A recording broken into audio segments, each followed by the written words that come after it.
Welcome back to Believe in Colts. I'm Lawrence Owen with my guy Gerard Powers, and today we have a very special guest. We have a longtime NFL defensive back, a guy who legitimately was one of my favorite players on the Indianapolis Colts during the Ryan Grigson era. I mean, you guys remember the Ryan Grigson era, right?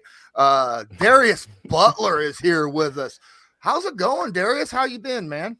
I've been great, man. Been great. I've been having fun. Off season, this NFL off season has been crazy, so they've been obviously keeping all of us busy. But I'm good, man. How are you guys, man? Appreciate you for having me. Oh, I Man, appreciate you joining.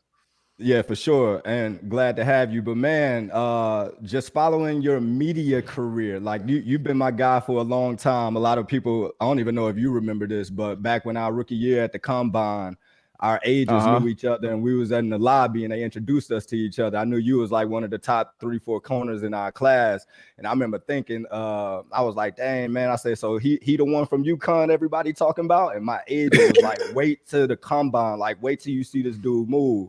You know, and you go to the combine, and it's 4.3, you jumping 44 inches, it's like crazy numbers at the combine. So my guy, appreciate you coming, appreciate you having us. But you're starting to skyrocket in the media world, man. We starting to see you on all these major platforms. Talk about that a little bit and what you got going on in the media world.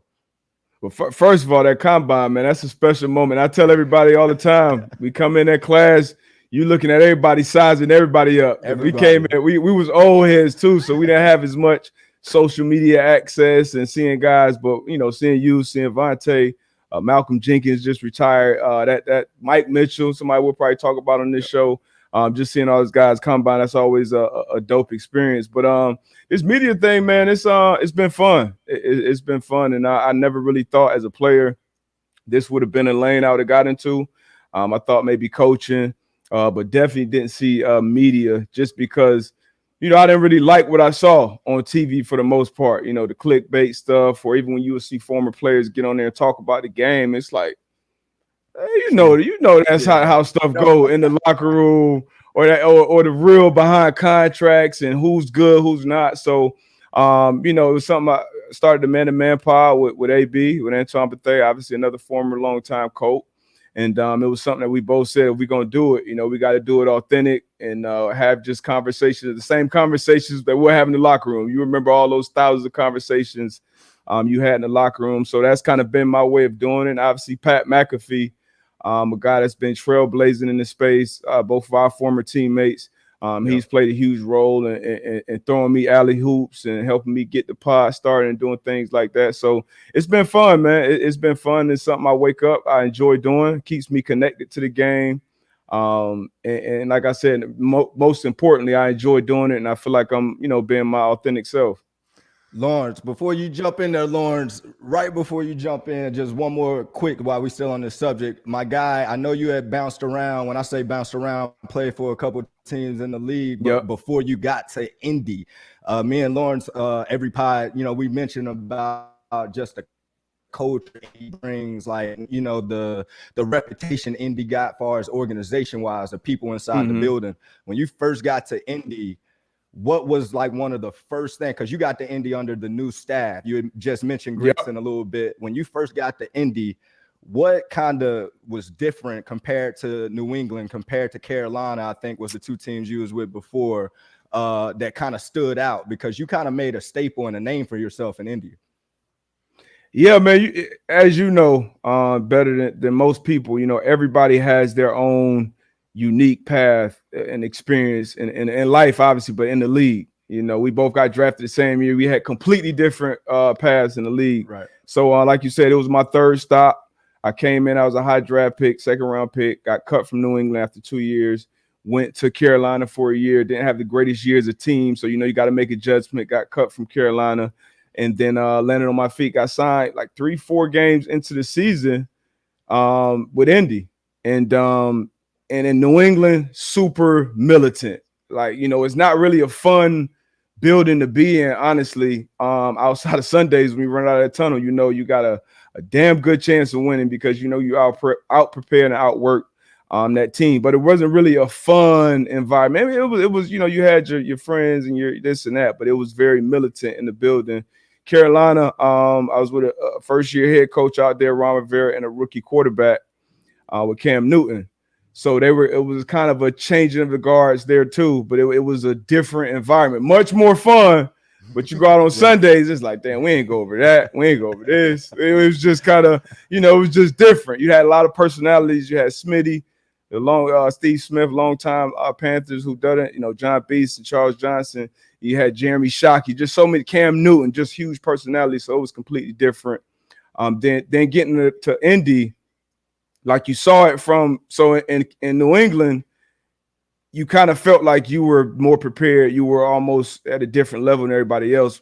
But that Indy week, I remember that, when we were going to play Peyton and we were going to play the Colts, it was just different. That was just somebody you kind of almost saw as an equal. Like, hey, we got everything. It was just a different week. Everybody's perked up a little more that week. And you saw it. That's how it was ran. It was an A+ organization from the top down, even though, once again, new head coach with Chuck Pagano, new GM with Ryan Grigson, rookie quarterback with Andrew Luck, but still a lot of things was real buttoned up. And, been there for 6 years, got on my feet. And Grigson, he catches a lot of heat in the media. And I think, he could have done obviously some things different, but his first time around the rodeo, he did a lot. He signed a lot of guys. He made a lot of under the radar, Freeman, just guys that came, Mike Adams, guys that came in and did damage that people didn't expect. And, I sat down with him. He was like, hey, this your third stop.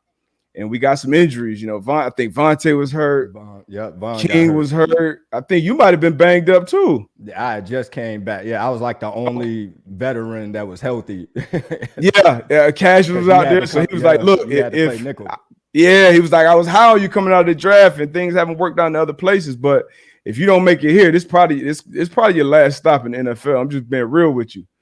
So when he said that, I'm like, all right, I'm gonna kind of go out there. If I'm gonna go out, I'm gonna go out my way. And just kind of was playing with a different sense of confidence and a different hunger, and had to become a pro and been surrounded by guys like Rob Mathis, Freeney, Reggie Wayne, Antoine Bethea. Like, you just saw just pro, and I just learned a lot from those guys.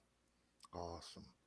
Okay, so it's time. I got to drop this ad. Ladies and gentlemen, we are finally here. The top teams in college basketball have been determined, and the Final Four is set. Looking to wager on these games with a national championship? Head over to the betonline.ag on your desktop or mobile device to sign up today and receive your 50% welcome bonus on your first deposit. Just use our promo code BELIEVE, that's BLEAV, to get started. BetOnline remains your number one spot for all updated odds and info, along with player props and new contests throughout the year. It's the best source for all your sporting wagering needs, including live betting and everyone's favorite Vegas casino and poker games. It's super easy to get started. Just join today. Learn why everybody is saying BetOnline is the fastest and easiest way to get started and to wager on sports. BetOnline, where the game starts. All right, man. My fault. All good. All good. Fault. Hey, you warned me before. We was like, hey, Darius pretty good at talking. Yeah, he's informative. Hey, very informative. Yes, he is. He's got a lot of knowledge, man. I got a question. You've been now, obviously, you talked about how a certain former punter for the Indianapolis Colts is kind of into the media right now and getting pretty big. And he brings in a lot of ex-Colts players as well. You've been on there a ton. Yeah. Gerard's been on there. My former co-host, DeQuell Jackson's been on there. What's it like sitting there knowing, I mean, obviously it's a different animal, but than playing in the NFL, but is the nerves there? Because I mean, I can only imagine, millions and millions of people are watching and listening to this as well. And Pat, he's got a personality. Yeah. I mean, it's fun. I mean, it's one of those things where you feel like you're in the locker room again. You obviously we've known Pat for a long time, and he's still the guy that we've always known. It's not like he's out there putting on a character. Like, that's just who he is. Mm-hmm. So I mean, you get on there, and obviously we're all doing our different things in the media, and for me, it becomes, it's fun, but it becomes work again. So it's kind of like football. I'm just talking trash about sports and what's going on in life, or just having conversations that I would have in a barbershop, on the basketball court, in the locker room. So, I don't really think about the people that are listening or watching. It's just having good conversation that I know people, are going to be engaged with, and people are going to enjoy. That's what makes his show so different, that it's not the same run of the mill, it's not the same topics that everybody's going to be talking about. It's just, hey, then he got his boys with him, so you don't know what's going to come out of their mouth. So it just adds a different element of excitement and improv. So it's fun. Awesome. JP. And staying on that topic for a second, Pat kind of broke that mold for the former players. Like, hey, you ain't gotta go the route all the former players go with the media, where you do your media training, you get hired by these big companies, ESPN, and go that route. You can kind of break the mold and do your own thing. Is that some of that you want to bark on that same lane, and where you're just creating your own thing rather than I think you'll be a great broadcaster. I feel like we need more defensive guys on that stage to kind of explain the game for our fans and et cetera, because it's all offensive perspective. And when you look at the guys in the media, we got some upcoming media guys that's more defensive minded than your traditional offensive minded. But at that same token, we in the golden era of entrepreneurship. And I know that you got your own thing that you want to build and brand, kind of like Pat McAfee did. So what is your goals for our future when you talk about what you want to do in this media thing? Yeah, so I guess ultimate goals is definitely having some form of a daily show, putting out daily content where, not just giving my takes, but giving my opinion on what's going on daily in the sports world, and kind of, I'm very interested in like how business and sports cross over. I feel like once again, getting into something, I just want it to be authentic, to myself. And that's what I care about. And that's what I think people should know a little more about, especially the athletes, because being an athlete, you're kind of always in the middle of it. You're just going, we're playing the sport that we always played. And a lot of guys just get kind of stuck in that, like I'm playing a sport. But once you cross over, and now on the college level, you're getting paid. But once you cross over to that pro level, like, it's about the business of Gerard Powers. It's about the business of Darius Butler, Antoine Bethea, whoever it is. And guys got to really move, as a corporation. It's something you don't really understand. We're young, and they kind of want to keep you in that lane of, hey, it's just football. So I kind of want to bring, I guess, some sort of education to that side of things, as well as being entertaining. But yeah, I want to stay in that lane. But I'm with you as far as the buttoned up broadcaster. That's also a goal of mine, is calling games, because I do feel like we need defensive mind, and we know who knows quarterbacks and how the game is moving better than we do. We have to understand quarterbacks. We have to understand plays, concepts, coordinators, receivers. So, not everybody, but a lot of guys that get up there do it. Louis Riddick, Ryan Clark, like these guys do a great job of it. And I think I can do as well. So I can be a guy. We're all different. We all have range. So I can be a guy that you hear on Sundays, button up in the suit, talking about the game, like, Greg Olsen, Tony Romo, whoever. And then, throughout the week, you can see me in the sweats and the hoodie and the hat on, talking about what's going on in the sports news daily as well. So I kind of want to stay in both lanes, and once again, just stay, true to who I am. You and Akeem in the booth would be wild. And who? Oh man, you and Akeem. Hey, he would. He go ahead, bro. No, you got it. No, I mean, I love what Akeem is doing, and it's different. He once again is somebody that gets on. He's obviously he's gonna be clean, he's gonna be fresh, but he's been authentic to who he is. And I know I love watching it as a player, hearing his insight on what's going on, because he's somebody that I played 9 years in the league, but every time I hear him talk about the game, I learn something. Same with Greg Olsen, same with a lot of these people that are on TV. So I think more players can cross over and definitely get into that. But yeah, I would love to be at a booth with Talib. That'd be dope.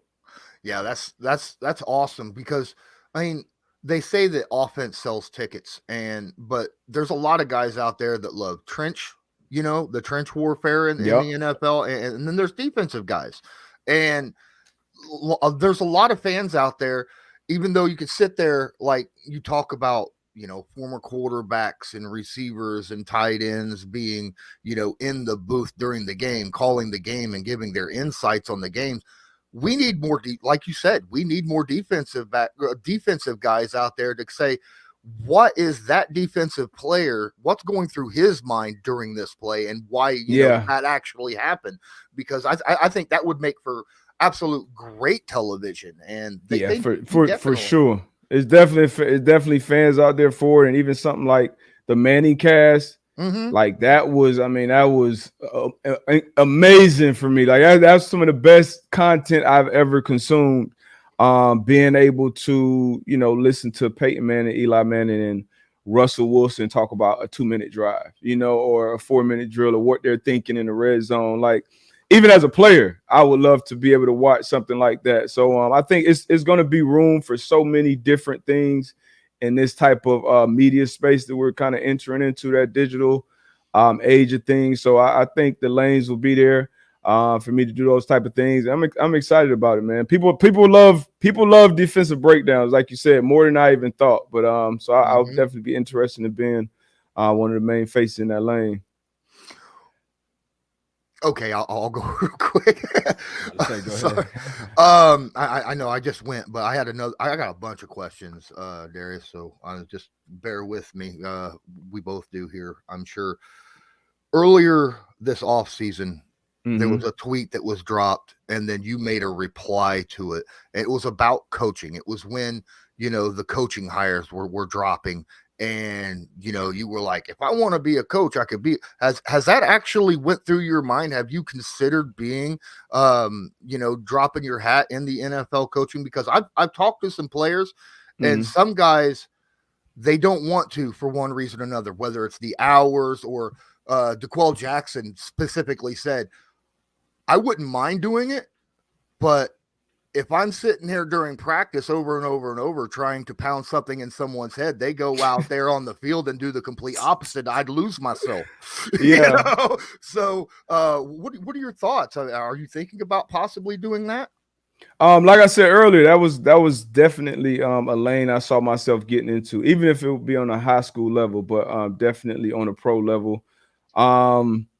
And I explored it this offseason. I replied to that tweet, and that obviously gained attention. I had talked to people behind the scenes about coaching. I went to coaching clinics, and what you see, you know, being behind the curtain, and I'm sure JP can attest to this as well. For Black coaches, we just didn't move up at the same rate, especially at the bigger job. So that was discouraging for me to even get in there, because I didn't want to get into coaching and then be somewhat held back. Knowing, because it's one thing as an athlete, you got to get out there and earn it. Everybody sees who's good, who's not every day. You get that. But coaching is way more about relationships and getting into that business. So I didn't want to kind of get caught up into that.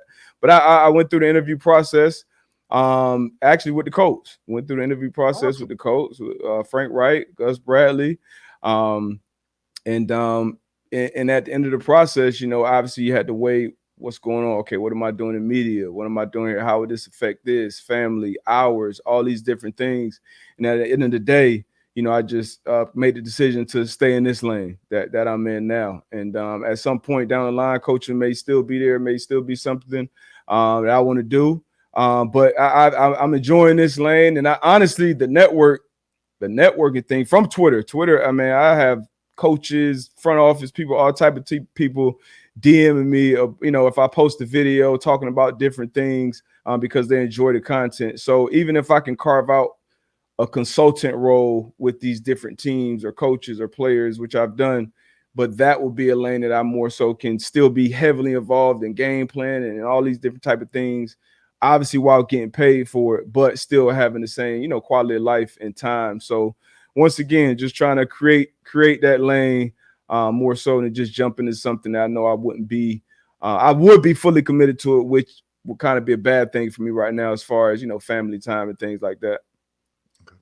Man, I tell people all the time, if you're going to jump back in it, that's got to come first. Like everything that you do is going to be off of what that team itinerary is, your schedule, responsibilities. So like family almost come, you know, second. I don't want to say it like that, but essentially, I mean, everything has to be dictated. That's what it is during that season. Yeah. Yeah. So I know enough about you right now. I know you want to talk some ball. So, you know, I'm a big fan of Kenny Moe, man. You know, I think I put him in the category, like we talk about the Malcolm Jenkins, who became like the positionless player, playing corner, playing nickel, playing safety. Your Tyrann Matthews, it was some guy, myself, it was some guys that kind of was, those type of players that can play every role in the secondary. And I feel like Kenny Moore fits Darius Webb, Darius Webby, all those guys, Captain Munnerlin, all those guys. So when you see Kenny Moore and his style of play, what do you see in his game that you like the most when it comes to, how instinctive he is or whatever it is that he showcases every Sunday? Man, that I like the most. That's tough. It's a lot of things I like about Kenny's game, but I would probably say his competitive streak, and coming in, as an undrafted free agent, then getting cut from New England and then landed with us. I remember him when he first came in, he was just a sponge. You could tell he was just hungry. And any opportunity he got out there, whether it's special teams or package, he took full advantage of it. He was always locked in as far as when it came to the mental aspect of his game, which, as rookies or as young players, like, man, you just trying to figure out how to walk and chew gum at the same time out there. But he was already trying to work on that next level. So his competitive streak and then, how he attacks the game from a mental standpoint. And he like you said, he's so versatile. He brings so many different elements to the game. He can be involved in the run game. He can blitz, something that I was terrible at. Never could add that to my game, but he's great coming off the edge and disrupting the pass game that way. Ball skills.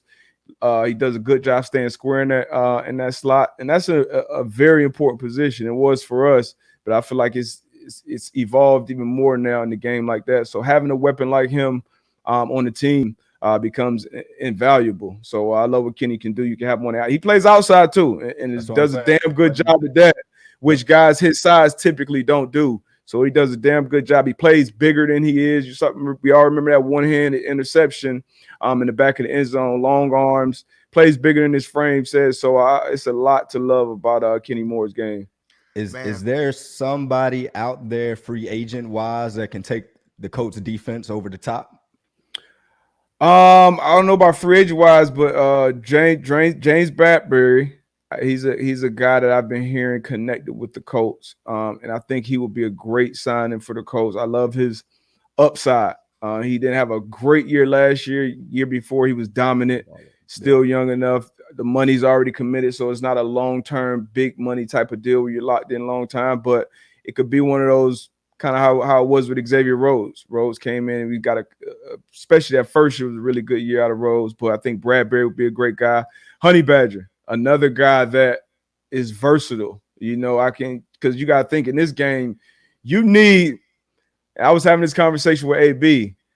I said you need 4 corners that are legit guys that can start. And some guys do it the other way. Some teams go safety. Like the Patriots right now, they probably got 3-4 safeties on the rosters that are starters.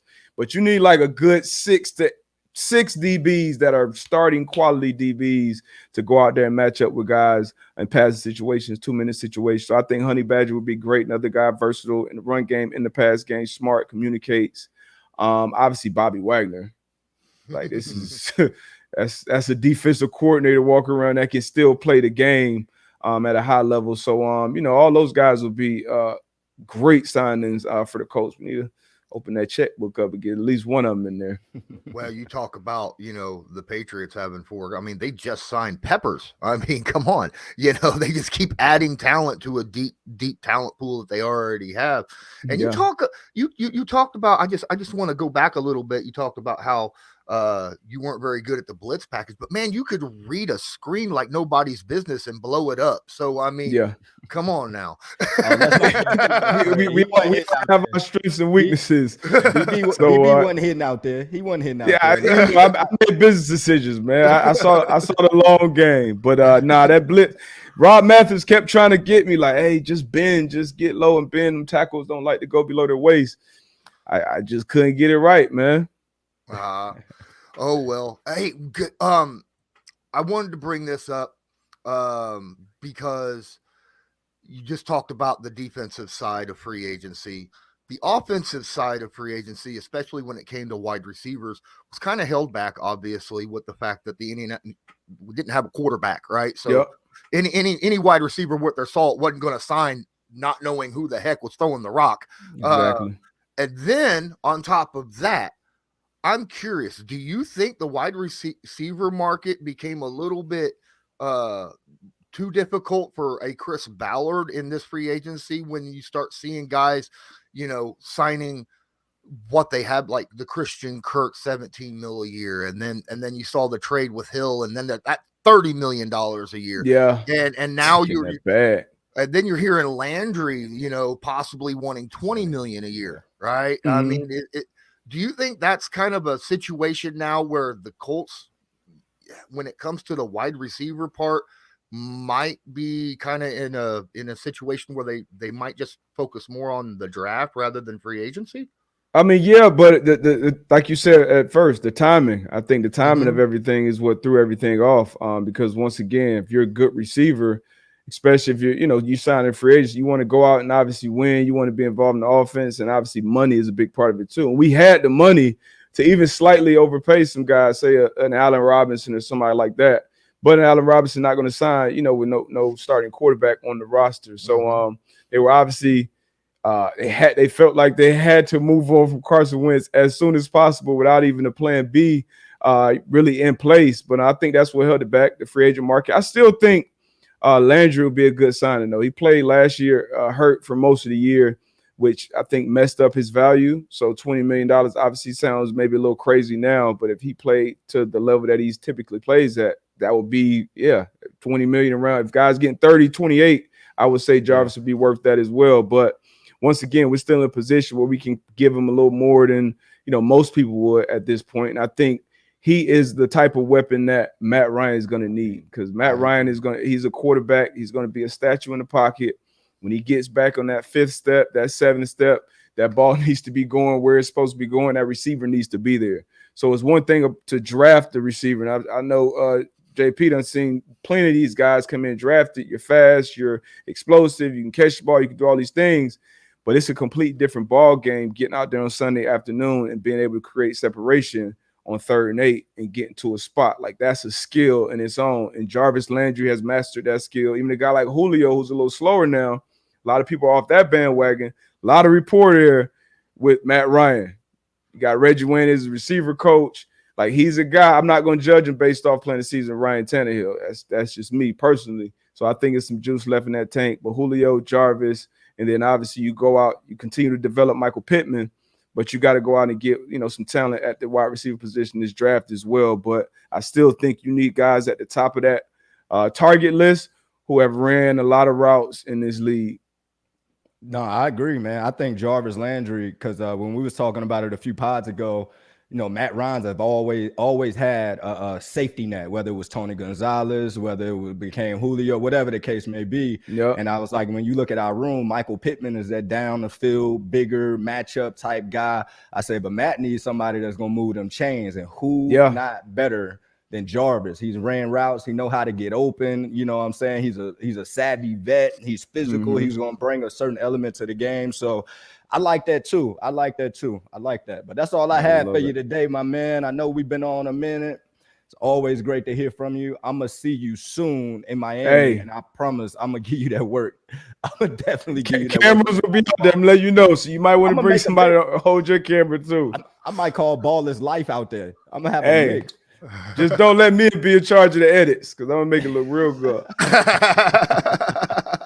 Well, thanks so much for joining. For those that are watching or listening to this, could you tell everybody before we go where they can find you on social media and your podcast and stuff? So right now, the Man to Man Pod, wherever you listen to your podcast, is me and 14-year NFL vet, Super Bowl champ Antoine Bethea, obviously a long-time coach as well. And we actually do that podcast live. We stream live on YouTube every Monday and Thursday, 11 o'clock a.m. Eastern time. And, check me on my socials at Darius J. Butler on Twitter, on Instagram. Pretty active, and you don't have a clue what's going to pop up on that timeline next. All right. Well, thank you so much again. That's going to be it for this episode of Believe in Colts, brought to you by Bet Online. And until next time, I'm Lawrence Owen. That's Gerard Powers with special guest Darius Butler. And as usual, go Colts. Go Colts.